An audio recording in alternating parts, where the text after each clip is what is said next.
Shalom Pak Hero, apa kabar? Ya, luar biasa, Pak Pendeta Setia. Puji Iya, Tuhan. iya puji Tuhan. Pak Hero ini sebelum kena sakit memang cocok dengan namanya Hero ya Pak ya. Badannya wah, tapi karena sakit ini jadi lebih langsing ya Pak ya. Iya, Pak. Selim, Pak, Eh, sekarang. Pak. sekarang slim ya. Waduh, padahal dulu memang benar-benar cocok dengan namanya Hero ya. Tapi tidak apa. Nah, Pak Hero, ini berkaitan dengan sakit yang Bapak alami. Boleh Pak, sebelumnya Bapak boleh memperkenalkan diri, nama lengkap, eh, juga keluarga ya. Sudah Siap, dikaruniai berapa anak barangkali dan berasal dari kota mana? Sekarang ada di mana nih? Silakan Pak. siap. Terima kasih waktunya, Pak Setia. Ya. Selamat pagi, salam semua para pendengar Radio Gracia. Perkenalkan, nama saya Hero Lubis. Saya adalah kepala rumah tangga dengan anaknya tiga. Uh, Terbesar kuliah, kedua SMA, dan ketiga SMP. Kami bertempat tinggal di kota Bandar Lampung. Lampung, mungkin pemirsa sudah ada yang pernah ke sana. Kami tinggal di kota Bandar Lampung. Nah, kemudian saya adalah seorang karyawan swasta dan istri adalah ibu rumah tangga. Dan maaf Pak, langsung ke sakit eh, atau nanti? sekarang ada di mana posisi Bapak ini? Posisi saya ada, oh iya maaf, saya lagi tinggal di SOS Jakarta, Di rumah yang singgah biasa ya Pak saya, ya? iya, rumah singgah, Iya, kita bersyukur ya Pak Hero ini sedang menjalani pengobatan. Saat ini ada di Rumah Singgah Sos Jakarta. Nah, Pak. bicara soal sakit Bapak ini, apa gejala awal yang Bapak rasakan dan sampai bagaimana pengobatan saat ini? Silakan Bapak boleh menyaksikan bagaimana karya Tuhan di dalam hidup Bapak. Terima kasih Pak. Jadi diawali pada saat bulan Desember Pak, saya lagi berada di gereja. Pada saat itu mau Desember ibadah. tahun tahun berapa Pak? Tahun lalu atau tahun. Desember 2020, Oh, baru-baru ini ya Pak 2024 ya? Pak. Ya, 2 bulan yang lalu ya. Ya, 1 bulan. Oke, silakan Pak. ya. Nah, jadi pada saat itu saya lagi menunggu jadwal ibadah jam 10 pagi. Pada saat itu saya lagi ngobrol-ngobrol. Nah, ternyata dalam keadaan ngobrol pun perut saya langsung seperti melilit, Pak. Hmm. Seperti ada gemuruh benar dalam perut. Padahal sebelumnya saya tidak ngapa-ngapain, sebelumnya saya sarapan dengan anak-anak, ya tidak ada yang aneh ya. Nah, jadi pada saat itu saya tahan, nggak kuat, akhirnya saya minta antar teman gereja ke puskes karena puskes itu langganan saya biasanya habis disuntik sembuh Pak. Hmm. Ya udah pas diantar sana sepanjang jalan tuh saya nggak kuat berhenti muntah. Naik mobil dia jalan dikit berhenti muntah. Akhirnya di puskes saya di handle sama perawat sana. Kebetulan hari Minggu Pak. Jadi ya mohon maaf ya kita tidak tidak menyalahkan karena itu hari libur bukan hari kerja. Jadi aja ada dua petugas. Jadi akhirnya saya disuntik, dikasih obat, tidak sembuh. Hmm. Akhirnya jam 10 saya datang, sekitar pukul 12 mereka bilang angkat tangan. Oh. Kami sudah kasih obat maksimal, tertinggi di puskes sudah kami kasih. Bapak ini sudah kami suntik 2 kali. Jadi akhirnya istri saya datang, mereka bilang harus dibawa ke rumah sakit. Ya sudah, dalam keadaan di ambulan pun akhirnya saya dibawa ke rumah sakit Advent di Bandar Lampung. Dalam keadaan itu saya sudah mulai nggak sadar Pak bahwa muntah saya itu sudah mungkin di puskes itu yang sudah mendekati 10 kali sudah nggak ada lagi muntah. Hmm. Kalau kata orang muntahnya hijau itu saya alami. Hmm. Hmm. Sudah ya saya Advent di Advent saya tidak bisa dihandle. 2 hari di sana tidak ada perbaikan. Akhirnya saya dibawa ke rumah sakit pemerintah Provinsi Lampung, Rumah Sakit Abdul Muluk. Di Hmm. sana kata dokter, di perut saya ini Pak, Hmm. cairannya sudah banyak yang memenuhi pankreas saya. Jadi Oh. nama penyakit saya ini pankreatitis. Hmm. Pankreatitis adalah gejala yang menginfeksi pada saluran pankreas. Hmm. Hari Selasa saya keluar dari rumah sakit Advan, pada hari Kamis pagi saya ditindak. Jadi pada saat dioperasi itu Pak, kata istri, dokter yang menunjukkan videonya bahwa cairan saya ini setelah dibelah perut saya itu lebih dari 1 liter. Oh. Itu. Nah, dilalah setelah operasi itu tanggal 4 Desember. Nah, di situ eh, ada beberapa hal yang saya tidak ceritakan bahwa eh, ada dampak lain setelah operasi. Jadi harusnya ada tahapan lain yang harus dikerjakan, tapi dokter di Bandar Lampung bilang alatnya rusak. Itu alatnya itu canggih, cuma ada yang punya rumah sakit provinsi, tapi satu rusak. Nah, sudah. Jadi saya menunggu, menunggu, menunggu. Iya, jadi menunggu, menunggu. Fisik saya semakin lemah, Pak. Hmm. Saya sudah semakin lemah, tidak makan nasi. Paling kenceng saya minum air putih sama ya apa ya gabin ya gabin interbis interbis gitu. Paling itu. Jadi Hmm. akhirnya istri ngajak second opinion ke rumah sakit swasta satu lagi namanya Rumah Sakit Immanuel. Saya kebetulan background saya adalah dari pengalaman saya di perusahaan farmasi dulu kerja di Pfizer kalau ada Oh. yang kenal. Akhirnya di sana karena sudah akrab dengan dokter dia ngomong, wah ini kamu ini sudah jauh dari ini katanya karena hasilnya bla bla bla tidak baik. Akhirnya pada tanggal 25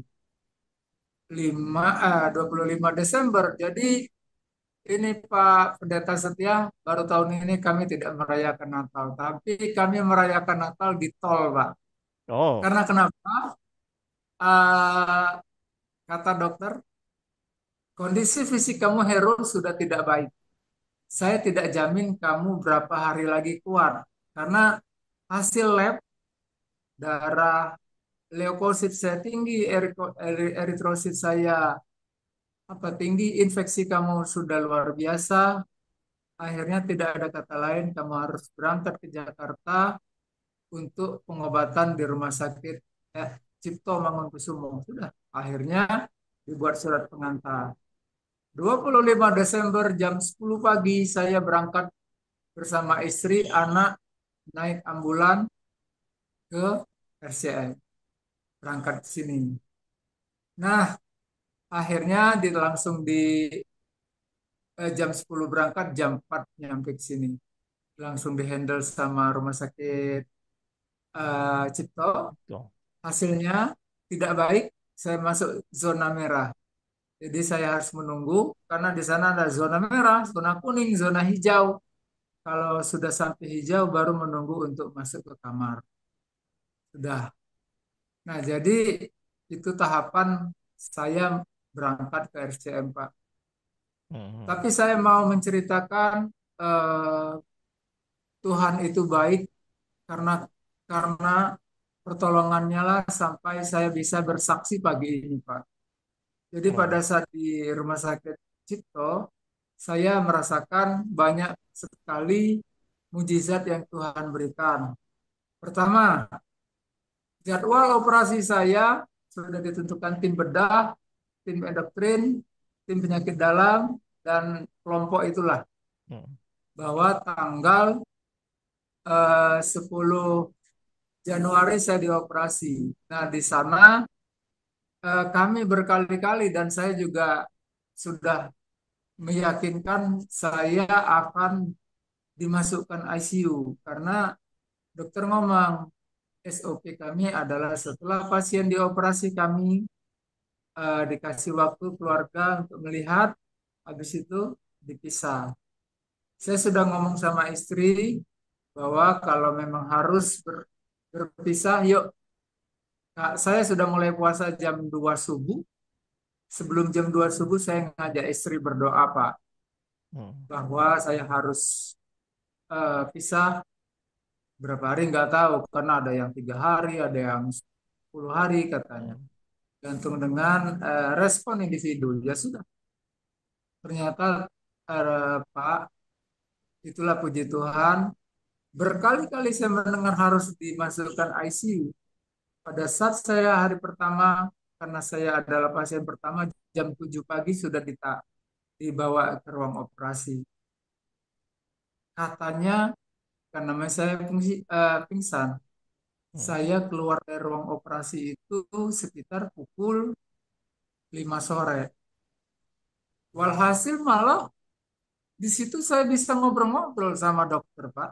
Oh. Dokter jaganya waktu itu ada dari Papua. Dia seorang angkatan darat yang lagi kayak ngambil spesialis anestesi.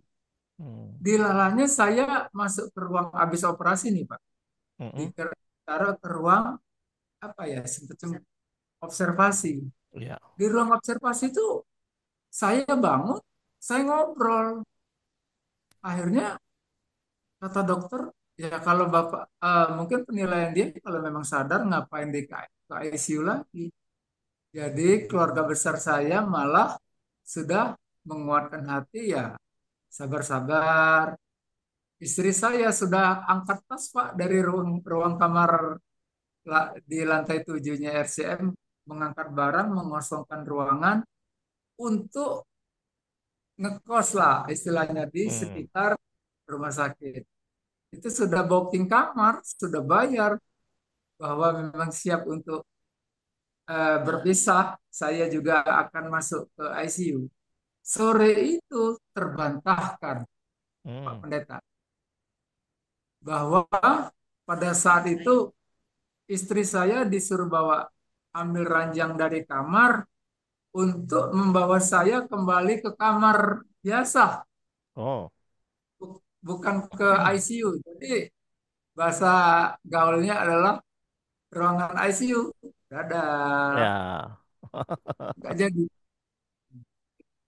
Ya, puji Itu yang Tuhan ya. pertama. Hmm. Yang kedua, saya butuh 4 kantong, 4 kantong darah.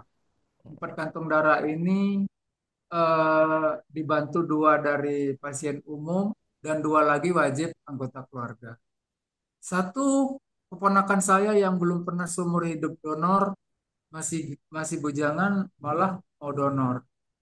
Yang satu lagi kami tidak bisa tolong, Pak. Saya ini orang Lampung. Kalau di Lampung barangkali 5 sampai 6 bisa saya panggil. Hmm. Karena dulu saya pernah kejadian kelebihan malah, Pak. Saya pernah Hmm. butuh donor malah lebih. Nah, ini PR. Saya bukan warga Jakarta. Bagaimana kejadiannya? Abang saya sudah bingung di bank darah di sana, Pak. Nah, di bank darah itu bingung mencari darah golongan saya A plus. Bingung, akhirnya abang saya ini ada ibu-ibu ngomong didengarnya lagi cari darah AB plus buat suaminya yang katanya kena kanker kanker mata, Pak. Hmm. Jadi butuh darah sekantong AB plus untuk operasi. Abang saya melihat, akhirnya ngomong, Bu, ibu nyari, iya iya Pak, saya dari tadi pagi tidak ada yang bersedia. Kata abang saya bersedia. Iya Pak, katanya iya. Akhirnya langsunglah pendek cerita langsung ke bank darah. Hmm. Ternyata pembicaraan itu didengar oleh seseorang bapak-bapak di dekat situ, Pak. Bapak-bapak itu bukan saudara kami, bukan kenalan kami, yang cuma melihat. Nah, akhirnya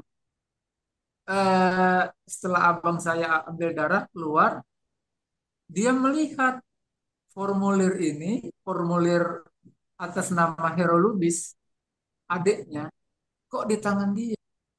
Nah, akhirnya dia ngomong, Pak, itu formulir kok nama adik saya. Iya Pak, saya mau donor buat adik adik Bapak. Loh, tapi kan iya nggak apa-apa. Saya tadi melihat kok Bapak mendonor orang yang tidak Bapak kenal. Sekarang saya mau donor adik Bapak. Hmm. Enggak saudara Pak. Tidak, Ya. bukan kami minta, tidak kami eh, bayar apa-apa. Akhirnya sama. Dia mendonor dari tiga, akhirnya klop 4 kantong. Wah, puji Tuhan. Mm. Itulah beberapa hal. Selain itu ya banyak sebenarnya yang saya mau saksikan, tapi mungkin waktunya yang belum atau lain kali, Pak. Jadi Iya. beberapa hal itu yang menguatkan saya, yang mau saya sampaikan di sini bahwa Tuhan itu besar dan selalu Dia hadir di saat kita membutuhkan pertolongannya. Terima kasih. Ya, Pak Hero, Ya, eh ya, berapa hari yang lalu kan saya sempat ketemu dengan Bapak ya, langsung di rumah singgah ya, Pak ya. Nah, eh saya lihat langsung Bapak pakai kantong kolostomi ya, Pak ya. siap, betul sekali, Pak. Ya, ada berapa? Dua ya, kanan kiri ya. Iya, Ah, ah. Itu dipasang kapan, Pak? itu di saat operasi itulah. Jadi kata dokter tim bedah, pankreas saya ini menghasilkan cairan. Itu bukan Oh, feses. Kalau orang kan kadang-kadang nggak bisa BAB, hmm, di, akhirnya dibuat sodetan untuk membuang feses.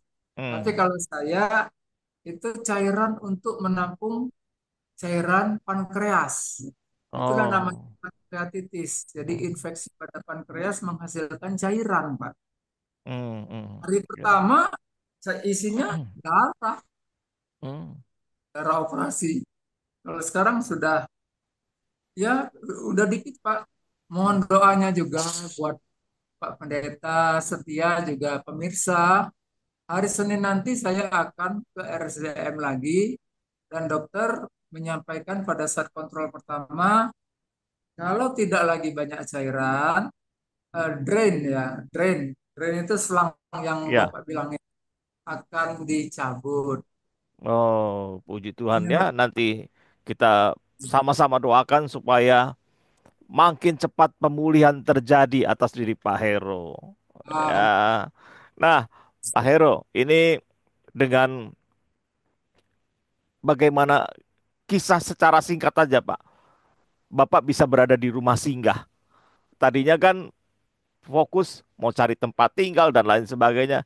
Ini bagaimana kisahnya sampai Bapak bisa ada di rumah singgah ini? siap, terima kasih Pak Pendeta. Jadi singkatnya saya bisa berada di SOS ini itu perantaraan istri saya, Pak. Heeh. Jadi istri saya ini dulu versinya dia dulu pernah pernah ikut SOS Lampung, Pak. Oh, Kenal dengan Ko Henry ya, ya Pak Ko Henry di Henry. sana. Oh, tuh. Nah, jadi perantaraan itulah akhirnya yang dikasih nomor Bu Dewi. Jadi Hmm. istri saya dari Lampung komunikasi-komunikasi dengan Bu Dewi untuk bicara begini, klop bisa ya udah akhirnya ikut. Oh, iya iya, puji Tuhan ya. Kita ada SOS ada di berbagai kota di Indonesia dan Pak Hero ada di Lampung. Di sana ada PIC SOS Lampung, Pak Henry yang boleh menginformasikan ya. Ini indahnya Pak ya. Ada satu komunikasi yang indah dan akhirnya Bapak tidak perlu kos ya Pak ya. Sekarang bisa berobat jalan. Puji Tuhan.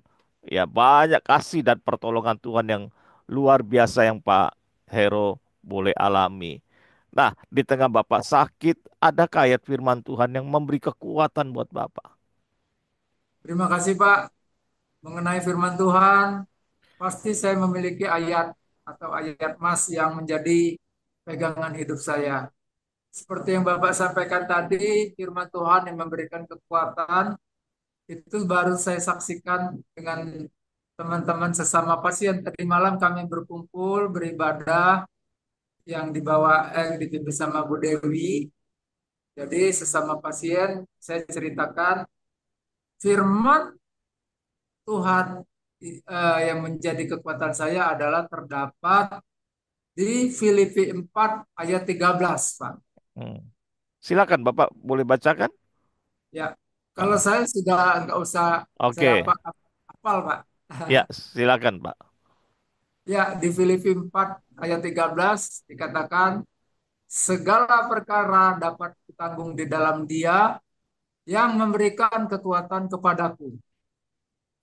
Iya, Nah, puji Tuhan kenapa ya. saya di Mhm. ayat ini kata kekuatan, Pak? Karena menurut saya selama saya hidup, saya bukan mengandalkan fisik, IQ, otak, enggak. Tapi memang perlu didorong sama yang namanya Tuhan Yesus. Kekuatan selalu hadir dari saya mulai lahir sampai saya kembali lagi kepadanya, saya tetap butuh kekuatan dari beliau. Iya, Segala perkara. campur tangan Tuhan luar biasa dan ayat ini memberikan kekuatan buat Bapak untuk menghadapi berbagai macam pergumulan. Nah, Betul, saya kalau ketemu dengan orang dari suku Batak ini nggak lepas dari nyanyian ya Pak ya. Ya orang Batak tuh kalau nyanyi luar biasa dengan suara yang diberikan. Pujian apa yang memberi kekuatan buat Bapak? ujian sebenarnya saya suka semua, Pak. Ya, Jadi, iya, sebenarnya kalau dikatakan lagu gereja itu beda, Pak, dengan sekuler. betul. Kalau yang apa ya, yang menjadi lagu, Atau Bapak ingat kata-katanya, nggak usah judul ya, kata-katanya seperti apa yang Bapak ingat? oh ya, sebenarnya ada lagu lama, Pak, Iya, Frankie Siombing. Janjimu seperti fajar pagi hari yang yang tiada pernah apa terlambat bersinar. yang Ya, itu ah, Pak iya. Saya juga Xiaomi. jaga-jaga jangan sampai saya yang nyanyi ya Pak ya. Bubar nanti Pak. Oke. Ya, baik Pak Hero. Ya, satu pujian bahwa janji Tuhan itu pasti digenapi dan memberikan kekuatan saat kita tidak berdaya. Ya. Nah, Pak Hero hari Senin akan menjalani pengobatan lebih lanjut ya Pak ya. Ini Benar masih Pak. dalam proses. Jadi kita boleh belajar di sini satu hal. Ketika kita sakit, kita masih dalam proses pengobatan, bukan berarti kita berhenti bersaksi. Ya, kita lihat Pak Hero masih dengan dua kantung kolostomi yang ada di kanan dan di kiri. Ya, kalau saya sudah lihat langsung di tengah-tengah ini bekas operasi yang memanjang. Ya, di kanan kiri kantung kolostomi yang dipasang. Nah, dengan kondisi seperti ini bukan berarti saya tidak bisa bersaksi. Saya tetap bisa bersaksi karena berkat Tuhan luar biasa. Ya, tadi Pak Heru sudah menyaksikan bagaimana pertolongan Tuhan dalam menjalani pengobatan, perjalanan menuju ke Jakarta, dan banyak hal lain yang luar biasa yang Tuhan kerjakan. Saya percaya masih banyak pertolongan Tuhan yang akan Bapak alami ke depan ini.